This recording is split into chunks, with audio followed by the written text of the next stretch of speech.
एक बार राजनगर नामक गांव में दीनू नाम का व्यक्ति अपनी बीवी सुषमा और 2 बच्चों मुन्ना और टुन्ना के साथ रहता था। मुन्ना और टुन्ना दोनों ही बहुत शैतान थे और अक्सर गांव वाले उनकी शिकायत दीनू से किया करते थे।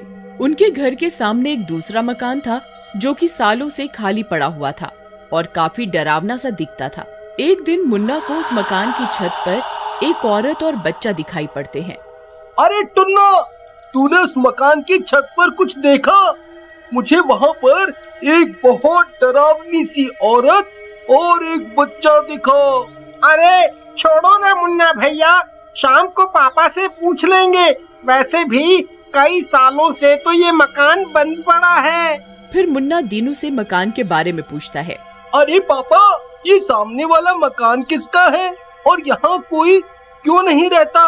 मैंने किसी डरावनी औरत को एक बच्चे के साथ छत पर देखा था। अरे तुम दोनों अपनी पढ़ाई पर ध्यान दो। ये मकान किसका है और यहाँ कोई क्यों नहीं रहता, इससे तुम्हें क्या? वैसे भी हमें यहाँ आए ज्यादा टाइम तो हुआ नहीं, तो मुझे क्या पता यहाँ कौन रहता है या ये घर ऐसा क्यों है। और ये सब फालतू की बातें बंद करो, रोज नई कहानी, गधे कहीं के नालायक। इसके बाद दीनू वहाँ से चला जाता है और फिर मुन्ना और टुन्ना भी बाहर खेलने चले जाते हैं। तभी मुन्ना देखता है कि एक गोपी नाम का गांव वाला नदी में नहा रहा है। अरे वाह वाह वाह वाह, इसे कहते हैं स्विमिंग पूल। ये शहर वालन का देखो, चूहे जैसे गड्ढे में थोड़ा सा पानी डालकर उसी को स्विमिंग पूल कहते हैं। आज तो तबीयत खुश हो गई नदी में नहाकर। सही कह रहे हो अंकल, लेकिन आपने चड्डी क्यों नहीं पहनी है? Shem Shem Shem. तुम दोनों शैतान यहाँ क्या कर रहे हो? चलो भागो, नहीं तो अभी तुम्हारी पिटाई कर दूंगा। अरे अंकल, एक तो नंगे पुंगे घूमते हो और हमें ही डांट रहे हो। ये सही है, अभी मजा चखाते हैं आपको। ऐसा कहकर मुन्ना और टुन्ना गोपी के कपड़े लेकर भाग जाते हैं। गोपी, अरे गधो रुक जाओ, ये क्या कर रहे हो? रुक जाओ दुष्टों, मेरे कपड़े तो दे दो। मेरे कपड़े। लेकिन मुन्ना और टुन्ना नहीं रुकते और गोपी के कपड़े लेकर भाग जाते हैं। अरे दोनों कहाँ चले गए? अरे मैं अब घर कैसे जाऊंगा? मेरी तो इज्जत ही चली जाएगी पूरे गांव में। हे राम, इन शैतानों ने मुझे कहाँ फंसा दिया। तभी गोपी को वहाँ पर एक केले का पेड़ दिखाई देता है। वाह वाह वाह वाह, चलो अच्छा है, ये केले के पेड़ के पत्ते लगा लेता हूँ और चुपके से घर चला जाता हूँ। फिर कपड़े बदल कर इन दोनों दोस्तों की खबर लूंगा। इसके बाद गोपी केले के पत्तों की ड्रेस बना लेता है और पहन लेता है और अपने घर की ओर चल देता है। जैसे ही गोपी अपने घर पहुंचता है, तभी उसका दोस्त कल्लू वहां आ जाता है। अरे गोपी, ये क्या? कहीं फैशन शो से आ रहे हो क्या? और ये क्या? पत्ते क्यों पहन रखे हैं? अरे क्या बताऊं, ये दोनों मुन्ना और टुन्ना की वजह से है। इन दोनों की तो मैं टांगे तोड़ दूंगा। इसके बाद गोपी कल्लू को पूरी बात बताता है। वे दोनों बातें कर ही रहे होते हैं कि तभी पीछे से एक बकरी केले के पत्ते खाने लगती है। अरे गोपी भाई, इन दोनों की टांगे तो बाद में तोड़ना, पहले अपनी इज्जत बचाओ। देखो, बकरी तुम्हारे पत्ते खा रही है। इसके बाद गोपी जल्दी से घर में घुस जाता है। थोड़ी देर बाद गोपी कपड़े पहनकर निकलता है और सीधे मुन्ना और टुन्ना के घर पहुंचता है और दीनू को उनकी सारी बात बताता है। अरे बाप रे, ये दोनों तो सचमुच बहुत शैतान हो गए हैं। गोपी भैया, मैं आपसे माफी मांगता हूँ और इन दोनों नालायकों को घर आने दो। मैं इनकी खबर लूंगा अच्छे से। उस रात दीनू के घर के सामने वाले मकान में अचानक लाइट जलने लगती है और उसकी रोशनी दीनू के कमरे में जाती है। अरे सुनते हो, लगता है अपने सामने वाले मकान में कोई रहने आया है। लाइट जल रही है। अरे यार क्या लुगाई है। अरे लाइट जल रही है तो जलने देना, कल सुबह जाके देख लेंगे। सोने दे, अब मुझे काम पर जाना है। उसके बाद सुषमा और दीनू सो जाते हैं। अगली सुबह उठकर दीनू उस मकान में जाता है। वहाँ पर मकान का मालिक और उसकी बीवी अपने बच्चे के साथ बैठी होती है। अरे भाई साहब, आपने ये मकान लिया है क्या? काफी दिनों से यहाँ कोई नहीं रह रहा था। जी भाई साहब, मैंने ही ये मकान खरीदा है, सस्ता मिल रहा था तो ले लिया। वैसे आप कौन? जी मैं आपका पड़ोसी हूँ और सामने वाला मकान मेरा है। कोई भी काम हो तो बताना, मैं पूरी मदद करूँगा आपकी। उसके बाद दीनू वहाँ से चला जाता है। एक दिन मुन्ना और टुन्ना अपने घर के बाहर खेल रहे होते हैं। तभी उन्हें सामने वाले मकान में एक लड़का दिखता है जो उनकी तरफ काफी देर से देख रहा होता है। अरे टुन्ना, कई दिनों से देख रहा हूँ, ये लड़का ऐसे ही अपने घर से हमें देखता रहता है, लेकिन कुछ बोलता नहीं है। कुछ गड़बड़ लगती है। लगता तो मुझे भी ऐसा ही है। एक काम करते हैं, चलकर देखते हैं। मुन्ना और टुन्ना चुपके से सामने वाले घर की खिड़की के पास जाते हैं, लेकिन खिड़की ऊपर होने के कारण मुन्ना टुन्ना को अपने कंधे पर बिठा लेता है और टुन्ना अंदर झांकता है। अरे टुन्ना, अंदर कुछ दिखा? चुप क्यों है? अरे मुन्ना भैया, चुपचाप चलो यहाँ से, अंदर बहुत गड़बड़ है। अरे क्या हुआ? कुछ तो बोलो। अंदर एक चुड़ैल है मुन्ना भैया। चुड़ैल? क्या बोल रहा है भाई? आंटी देख ली होगी तूने बिना मेकअप के।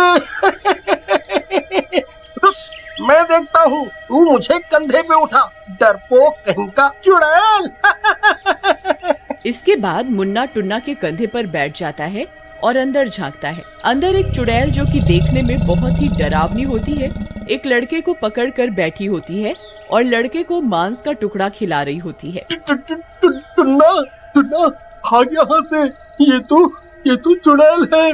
भाग, अपनी जान बचा करके भाग, भाग, भाग टुन्ना भाग। उनका ये शोर सुनकर चुड़ैल बाहर आ जाती है और उन दोनों को भी पकड़ लेती है और घर में बंद कर देती है। क्या सोचा तुम दोनों ने मुझसे भाग पाओगे? अब तुम दोनों भी इसी के साथ बंद रहोगे। उधर मुन्ना और टुन्ना के काफी देर से घर न आने की वजह से दीनू और सुषमा उन्हें ढूंढने लग जाते हैं।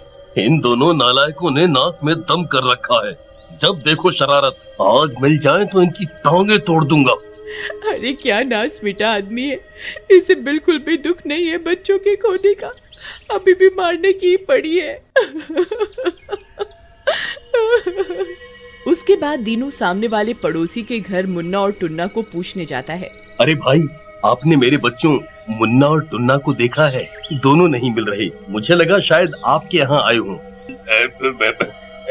नहीं भाई, हमारे यहाँ तो कोई भी नहीं आया। अगर मुझे दिखेगा तो मैं बता दूंगा। हाँ, बता दूंगा। मकान मालिक जल्दी से दरवाजा बंद कर देता है, लेकिन मकान मालिक की इस हरकत से दीनू को उस पर शक हो जाता है। उसी रात को उस सामने वाले मकान से काफी अजीब अजीब सी आवाजें आने लगती हैं। अगले दिन दीनू ये सारी बात गोपी को बताता है। दीनू भाई, जो तुम बतावत हो, हमका तो भूत प्रेत का चक्कर लगत है। एक काम करो, रात में चलत हैं और अपनी सुरक्षा के लिए एक ठो तांत्रिक भी ले लेंगे। हाँ। उसके बाद गोपी, सुषमा और दीनू एक तांत्रिक के साथ सामने वाले घर में जाते हैं। उन चारों को देखकर मकान मालिक घबरा जाता है और भागने की कोशिश करता है, लेकिन गोपी और दीनू उसे पकड़ लेते हैं और उसे पीटने लगते हैं। अरे अरे मर गया रे। अरे अरे मुझे मत मारो, मुझे मुझे मत मारो, मुझे मत मारो। छोड़ दो मुझे, छोड़ो। छोड़ेंगे नहीं, फोड़ेंगे। अगर तूने सच नहीं बोला कि क्या चक्कर है और मेरे बच्चे कहाँ हैं? हाँ, मैं बताता हूँ, लेकिन मुझे मत मारो। दरअसल ये चुड़ैल है जो मेरे पीछे पड़ गई है। मुझे ये एक रात जंगल से घर आते समय मिल गई थी। अब मैं जहाँ भी जाता हूँ ये मेरे पीछे पीछे आ जाती है और मेरे बेटे को मार डालने की धमकी देती है। मुझे और मेरे बेटे को बचा लो। वो हर अमावस की रात को बच्चों की बलि देती है। बचा लो, हमें बचा लो। बचा लो। तभी वो चुड़ैल वहाँ आ जाती है। तूने इन लोगों को सब बता दिया लेकिन तूने क्या सोचा ये तुझे बचा लेंगे? ये भी अब तेरे साथ ही मरेंगे। दोस्त चुड़ैल, लगता है तुझे कोई सिद्ध महात्मा नहीं मिला है अभी तक। आज मैं तुझे बताता हूँ बच्चों की बलि चढ़ाना क्या होता है। इसके बाद तांत्रिक अपने चिमटे से चुड़ैल के सिर पर वार करता है। चुड़ैल के सिर के 2 टुकड़े हो जाते हैं और वो वहीं जलने लगती है और फिर सब कुछ ठीक हो जाता है। एक बार की बात है, घने जंगल के भीतर बसे एक छोटे से गांव में पाली नाम की एक गरीब चुड़ैल रहती थी। पाली बाकी चुड़ैलों की तरह नहीं थी। पाली दुष्ट या मतलबी नहीं थी। पाली का दिल तो दयालुता से भरा पड़ा था। वो तो हमेशा दूसरों की मदद करने की इच्छा रखती थी, पर गांव के सभी लोग उस चुड़ैल से उसकी जादुई क्षमताओं के कारण डरते थे। पाली की कुटिया जंगल के किनारे पर ही थी। पाली ने अपनी कुटिया के पास ही एक बगीचा बनाया हुआ था जिसमें वो जादुई जड़ी बूटियां उगाती थी और गांव में कभी भी कुछ अजीब घटना होती तो गांव वाले पाली चुड़ैल को ही उसका दोषी ठहराते। एक दिन पूरा गांव गर्मी और सूखे से बहुत परेशान था। इस गर्मी से तो हाल बेहाल है ही, पर ये सूखा, इसे भी अभी पड़ना था। पूरे गांव में पानी की कमी है। नदी नाले सब सूख चुके हैं और तो और बिना पानी के खेत खलियान तक सूख गए। हमारी सब फसलें बर्बाद हो गई इस सूखे की वजह से। हे ऊपर वाले, हम सब पर रहम कर और जल वर्षा कर। हम सब तुझसे हाथ जोड़कर प्रार्थना करते हैं। उस ऊपर वाले को क्यों कोसते हो तुम सब? उस ऊपर वाले ने क्या किया? उसने कुछ नहीं किया। अरे अगर कोसना ही है तो उस चुड़ैल को कोसो। जरूर ये सब उसी का करा धरा है। उसने जरूर हमारे गांव पर कुछ काला जादू किया है जिसके कारण हमारे गांव में पानी की कमी और सूखा पड़ गया है। तुमने बिल्कुल सही कहा काकी, ये सब पक्का उसी चुड़ैल का किया धरा है। गांव भर में सभी चुड़ैल को दोषी मानने लगे। चारों ओर गर्मी और पानी ना होने से परेशान एक दिन चुड़ैल को गांव वालों की परेशानी के बारे में पता चला। मुझे है आभास गांव के लोग परेशान हैं। किस वजह से वो भी पता है मुझे उन गांव वालों के लिए जल्द से जल्द कुछ करना होगा। उनकी मदद करनी होगी जिससे उन्हें इस परेशानी का सामना ना करना पड़े। गांव के सभी लोग एक एक पानी की बूंद के लिए परेशान हैं। इसके लिए मुझे अपने जादू का प्रयोग करना होगा। एक दिन पाली ने अपनी शक्तिशाली जादू का प्रयोग किया, प्राचीन मंत्र का जाप किया। तभी अचानक गांव के ऊपर काले बादल मंडराने लगे और तभी वर्षा होने लगी। वर्षा देखकर सभी गांव के लोग खुशी के मारे बाहर निकल आए। ओ शामू, ओ मुरली, देखो जरा हमारे गांव में ये अचानक बारिश कैसे होने लगी भाई। हाँ भाई, ये तो चमत्कार ही हो गया। उधर देखो हमारे बच्चे कितना खुश हैं। देखो कैसे बारिश में नाच रहे हैं। अब हमारे खेतों को पानी मिलेगा और हमारे खेत फिर से जाग उठेंगे। अब ये सब छोड़ो और चलो गांव में घूम कर आते हैं और इस बारिश का मजा लेते हैं। गांव के लोगों को खुश देखकर चुड़ैल बहुत खुश थी, पर उसे ये नहीं पता था कि उसने जो वर्षा करने के लिए जादू किया था वो जादू गलती से अधिक शक्तिशाली हो गया। दिन ब दिन वर्षा तेज होने लगी और पूरा गांव दलदल में तब्दील हो गया। नदियां उफान पर आ गईं, जिससे गांव में और उनके घरों में पानी भर गया। पहले बारिश हो नहीं रही थी, अब रुकने का नाम नहीं ले रही। इतनी ज्यादा बारिश की वजह से तो अब घरों में पानी भी भरने लगा। मुझे तो यही लगता है कि हमारे बच्चों को लेकर किसी ऊंचे स्थान पर चलना होगा। तुम बिल्कुल सही बोल रही हो। चलो सामान बांधे और चलें यहाँ से जल्दी। गांव के बाकी लोग भी बहुत परेशान हो गए। गांव में पानी भरने से देखते ही देखते अचानक बारिश ने बाढ़ का रूप ले लिया। लोगों को संभलने का मौका तक नहीं दिया। सभी लोग अपने घरों की छत पर आ जाइए, क्योंकि गांव में बाढ़ आ चुकी है। जब तक हम आप सभी को यहाँ से बाहर निकालने का प्रयास करते हैं। चारों तरफ हाहाकार देखकर चुड़ैल परेशान हो गई। ये मैंने क्या कर दिया? कहीं मैंने इस बारिश को ज्यादा शक्तिशाली तो नहीं बना दिया? ये मैंने सही नहीं किया। मुझसे बहुत बड़ी गलती हो गई और अब इस गलती को मैं ही सुधारूंगी। गांव वालों को मुझे बचाना होगा किसी भी हालत में। ये सब उस चुड़ैल ने किया है। गांव में बाढ़ उसकी वजह से ही आई है। बहन सही बोल रही हो, वो चुड़ैल हमें खुश नहीं देख सकती, इसीलिए उसने ऐसा किया होगा जरूर। अब मैं अपने बच्चों को लेकर कहाँ जाऊँ? तभी चुड़ैल बाढ़ के पानी में उतर जाती है। महेश भाई, वो देखो चुड़ैल, देखो कैसे आराम से बाढ़ के पानी में तैरकर उसका मजा ले रही है। उसी ने ये सब किया, वो ही हमारे गांव में बाढ़ लाई है, तभी तो उस पर इस बाढ़ का कोई असर नहीं हो रहा। वो जरा भी नहीं डूब रही। देखो, इसे तो सबक सिखाना चाहिए था, पर इस हालत में ये हम नहीं कर सकते। ऐसे में तो हम खुद ही फंस पड़े हैं। जल्दी से मेरा हाथ पकड़ो, मैं तुम्हें और तुम्हारे परिवार को बचाने आई हूँ। जल्दी करो, मैं तुम सबको किसी ऊंचे स्थान पर पहुँचा दूंगी। हाथ भी मत लगाना हमें, तेरा क्या भरोसा पल में खा जाए मुझे और मेरे परिवार को। और वैसे भी ये सब तेरी ही वजह से। मेरे पास समझाने का वक्त नहीं है, इसीलिए तुम सब चलो। चुड़ैल के बहुत समझाने पर भी रानी और उसका परिवार उसके साथ नहीं जाता और वहीं छप्पर पर बैठा रहता है। ये सब गांव वाले मुझे हमेशा ही गलत समझते आए हैं, पर मैं इनके दिल में खुद की गलत को निकालकर अपने लिए अच्छी सोच बनाकर रहूंगी, और ये तभी होगा जब मैं पूरे गांव को इस मुसीबत से बचा कर रहूंगी। मुरली भाई, वो देखो चुड़ैल, और वो चुड़ैल देखो यहीं आ रही है। वो जरूर हमें इस बाढ़ के पानी में डुबोने आई होगी। मैं तुम सबके मदद के लिए आई हूँ, इसीलिए तुम मेरा कहना मानो और मेरे साथ मेरा हाथ पकड़कर चलो। मैं तुम्हें डूबने नहीं दूंगी। डूबने नहीं दूंगी? तुम तो हमें डुबा चुकी हो पहले ही। चल निकल यहाँ से। माँ मुझे बहुत भूख लगी है, कुछ खाने को दो ना। जो रोटी मैं अपने साथ बांध कर लाई थी वो तो सारी इस पानी में भीग गई। अब मैं अपनी बच्ची को क्या खिलाऊं? पीहू के बापू, पीहू बहुत भूखी है और खाने को कुछ भी नहीं है मेरे पास। रामू, तुम्हारे पास कुछ खाने को है? बच्ची भूखी है, उसे खाने को कुछ चाहिए। मेरे बच्चे खुद भूखे हैं और उन्हें खिलाने के लिए मेरे पास कुछ भी नहीं है। तभी चुड़ैल कहीं से अपने साथ कुछ फल खाने को ले आती है। लो, ये फल अपने बच्चों को दे दो, इनसे उनका पेट भर जाएगा। तेरे ये जहरीले फल मैं अपने बच्चों को खिला दूं, उन्हें मार दूं? नहीं, मैं ये तेरे जहरीले फल अपने बच्चों को कभी नहीं दूंगी। जा यहाँ से, हमें और परेशान मत कर। नहीं, ये फल जहरीले नहीं है, मेरा विश्वास करो और इन्हें खा लो। चुड़ैल के लाए हुए सभी फल सरस्वती पानी में फेंक देती है और सभी फल पानी में बह जाते हैं। चुड़ैल उनकी मदद पूरी तरह से करना चाहती थी, पर कोई भी चुड़ैल की बातों पर विश्वास ही नहीं कर रहा था। हर तरफ से सभी उसे धुतकार रहे थे। तभी लाजपत का पैर फिसल जाता है और वो बाढ़ के पानी में बह जाता है। बचाओ, बचाओ, कोई बचाओ मुझे। कोई बचाओ मेरे पति को। अरे कोई तो बचाओ, नहीं तो ये डूब जाएंगे, ये डूब जाएंगे। तभी चुड़ैल तैरती हुई लाजपत के नजदीक पहुंचती है और उसका हाथ पकड़कर उसे सुरक्षित स्थान पर पहुंचा देती है। मेरा मकसद तुम लोगों को नुकसान पहुंचाना नहीं, तुम्हें बचाना है। तुम यहीं रहना, कहीं जाना नहीं।